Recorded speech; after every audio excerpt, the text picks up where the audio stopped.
বড় ভাইয়ের বয়স প্রায় 28। ভাইকে আমি বলি বিয়ে করার জন্য, ভাইয়া বলে এখনো না, আগে নিজের পায়ে দাঁড়াও তারপরে বিয়ে করো। আমার ভাইয়ের জন্য আমি বিয়েই করতে পারছি না, এ নিয়ে কিছু বলেন। ভাই, প্রথম কথা হলো, বড়জনের বিয়ে না হলে ছোটজন বিয়ে করতে পারবে না। কোথায় পাইছেন এটা? আমি নিজে, আমার বড় ভাই তখন বিয়ে করেন, আমি তখন বিয়ে করছি। ওনার তৌফিক হয় না, উনি পরে করছে, কয়দিন পরে করছে উনি, আমার তৌফিক হয়েছে, আমি করে ফেলছি। তো বিয়ের ক্ষেত্রে বড় ভাইয়ের জন্য ছোট ভাইকে আটকায় রাখা, বোনের জন্য ভাইকে আটকায় রাখা, এগুলা বোকামি ছাড়া কিছু না, এগুলো শরীয়তের কোনো নির্দেশনা নয়। এখন কথা হলো পায়ে দাঁড়ানো, এইটা একটা কমন কথা। মুরব্বীরাও বলে যে আগে নিজের পায়ে দাঁড়াও। আমার কথা হলো, ওই ছেলে কি আরেকজনের পায়ে দাঁড়াইছে? সে তো নিজের পায়েই আছে। এটার মানে হলো পয়সা কড়ি কামাও। তো পয়সা কড়ি কামাও বলতে কি ভাই, একজন মেয়েকে বিয়ে করার পর মোহরের টাকা, মিনিমাম কিছু মোহরের টাকা দিতে পারা এবং ডাল ভাত জোগাড় করতে পারাটাই পায়ে দাঁড়ানো যথেষ্ট। এর বেশি পায়ে দাঁড়ানো বলেন তো ওইটার কোনো শেষ নেই। আপনি হাজার হাজার কামাবেন তখন লাখ লাখ লাগবে, লাখ লাখ কামাবেন তখন কোটি কোটি লাগবে। এর জন্য বিবাহ বিলম্ব করা অনুচিত।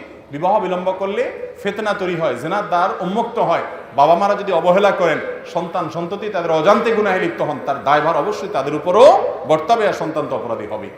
অতএব এই তথাকথিত পায়ে দাঁড়ানোর উপর নির্ভর করবেন। এখন কথা হলো আপনি কি করবেন? আপনি আপনার আব্বাকে, বড় ভাইকে কোনো হুজুরের কাছে নিয়ে হুজুরের চা পানি খাওয়ায় ভালো করে বুঝান, যে এদেরকে একটু বুঝান যাতে করে এরা আমার বিয়ে না আটকায়, সে চেষ্টা করেন। আর সেই সাথে নিজে গুনাহ থেকে বাঁচার চেষ্টা করেন। যুবকরা শুধু বিয়ে করার জন্য প্রশ্ন দেয়, হুজুর বলে দেন বিয়ে করে দেয়। আরে ভাই, গুনার রাস্তাতে সরে আসেন। আপনাকে কে বলছে চোখের গুনার জায়গায় যাইতে? আল্লাহ বলছেন ওয়ালা তাকরাবু জিনা, জিনার কাছেও যেও না। আপনি ওই জায়গায় যান, আগুনের কাছে যান, আগুনের আঁচ গায়ে লাগে, আর বলেন হুজুর বিয়ে করে না বাপে। আপনি সরে আসেন না গুনাহের জায়গা থেকে, এরপরে চেষ্টা করেন।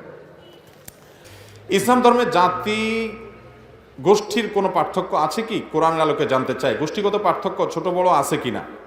এক গোষ্ঠীর ছেলে মেয়ে অন্য গোষ্ঠীর ছেলে মেয়ের সাথে বিবাহ দেওয়া যাবে কিনা? ভাইরা আমার, ইসলামে গোষ্ঠীগত জাতিগত কোনো ভেদাভেদ, কোনো সাম্প্রদায়িকতার কোনো স্থান ইসলামে নাই। নবী করিম সাল্লাল্লাহু আলাইহি ওয়াসাল্লাম বিদায় হজের ঐতিহাসিক ভাষণে বলে গেছেন যে লা ফাদলা লিআরাবিয়্যিন আলা আজমিয়্যিন। এটা আরাবিয়ানদের মধ্যে এই খুতবা দেওয়া যে কত একটা ঐতিহাসিক ব্যাপার, এটা আরাবিয়ানদের মন মানসিকতা যারা না জানে তারা ছাড়া কেউ বলতে পারবে না। আরবদের সামনে খুতবা বলা যে লা ফাদলা লিআরাবিয়্যিন ওয়া আলা আজমি, অনারবের উপরে কোনো আরাবিয়ানের কোনো শ্রেষ্ঠত্ব নাই। আপনি আরব, এই জন্য মর্যাদা বেশি, জিনা। মর্যাদা হলো তাকওয়ার ভিত্তিতে। ইন্না আকরামাকুম ইনদাল্লাহি, আল্লাহ কোরআনে বলেছে ইন্না খালাকনাকুম শুউবান ওয়া ক্বাবাইলা লিতাআরাফু। বিভিন্ন গোত্রে, বিভিন্ন শ্রেণীতে তোমাদেরকে বিভক্ত বা সৃষ্টি করা হয়েছে, এটা শুধু চেনার সুবিধার জন্য। ইন্না আকরামাকুম ইনদাল্লাহি আত্তাকুম, তোমাদের সবচেয়ে সম্মানিত আল্লাহর কাছে তাকওয়া বেশি। অতএব এই গোষ্ঠীগত বা আপনার জাতফাতের কোনো চিন্তা ভাবনা ইসলামে নাই কোনো অবস্থাতেই। যদি কেউ বিয়ে শাদীর ব্যাপারে অন্যদেরকে তুচ্ছ তাচ্ছিল্য করে, এদের জাত ছোট বংশ ছোট, সেটা মূর্খতা ছাড়ার কিছু না। হ্যাঁ, একটা ব্যাপার আছে যে ম্যাচিং এর ব্যাপার, যেটাকে কুফু বলা হয়, সেটা ভিন্ন বিষয়। এর সাথে জাতের সম্পর্ক নাই যে অমুকের সাথে বিয়ে দিলে জাত চলে যাবে, অমুকের গায়ে লাগে জাত চলে যাবে। অনেক ধর্মে আছে, ইসলামে সেটা নাই। বেলাল হাবশী রাদিয়াল্লাহু তাআলা আনহু, তিনি অনেক সিনিয়র সাহাবীদের চাইতে বেশি প্রাধান্য পেয়েছেন অনেক কাজে। নবী আলাইহিস সালামের কাছে এগুলোর কোনো ব্যবধান ছিল না। ইসলাম তো এসেছেই দুনিয়া থেকে এগুলোকে বিদায় করার জন্য, সেখানে আবার ইসলাম এটা কোত্থেকে থাকে?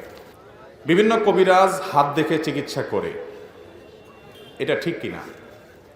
ভাই, হাত দেখে বিশেষ করে ভাগ্য ভবিষ্যৎ বলে দেওয়া, এই টাইপের চিকিৎসা, এটা বিশ্বাস করাও শিরক। এটা বিশ্বাস করাও কি? এই গণকের কাছে গেলেও ইবাদত কবুল হয় না। আর তার কথা যদি বিশ্বাস করে তাহলে তো আরো ভয়াবহ অবস্থা। নবী করিম সাল্লাল্লাহু আলাইহি ওয়াসাল্লাম হাদিসে সতর্ক করা হয়েছে, হাত দেখে যদি ভাগ্য গণনা করা যেত তাহলে ওর নিজের ভাগ্য নিজে বুঝতো যে ওর রাস্তা বসে হাত গোনা লাগে না।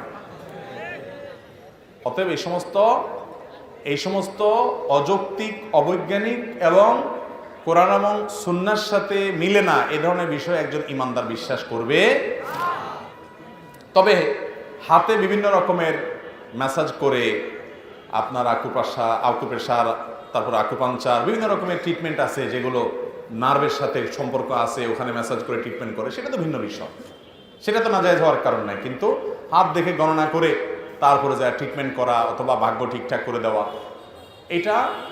এটা কখনো কোরআন হাদিস দ্বারা প্রমাণিত না। এরকম গণক, অনেক গণকের কাছে ছোটবেলায় আমি বসে দেখছি এরা কি গণে টনে। আমি দেখছি যে বেশিরভাগই ধরে লম্বা একটা নিঃশ্বাস দেয়, একটা বড় করে একটা চাহনি দেয়, এমনি করি দিয়ে এরপর বলে সবই ঠিক আছে, আপনার জীবনে একটা ফাঁড়া আছে, এটা কাটাইতে পারলে সব শেষ, আপনার আর কোনো বাধা নেই। আপনার যে কোনো কাজে বাধা আসে, তাই না? হ্যাঁ হ্যাঁ তাই তো, সবার জীবনে দেখবেন খুঁজলে যে এরকম বাধা আসেই। এরকম কমন কিছু জিনিস বলে আপনি চিন্তা করছেন হায় হায় খেটে গেছে, তো ইমানটা ওখানে থুয়ে চলে আসছে।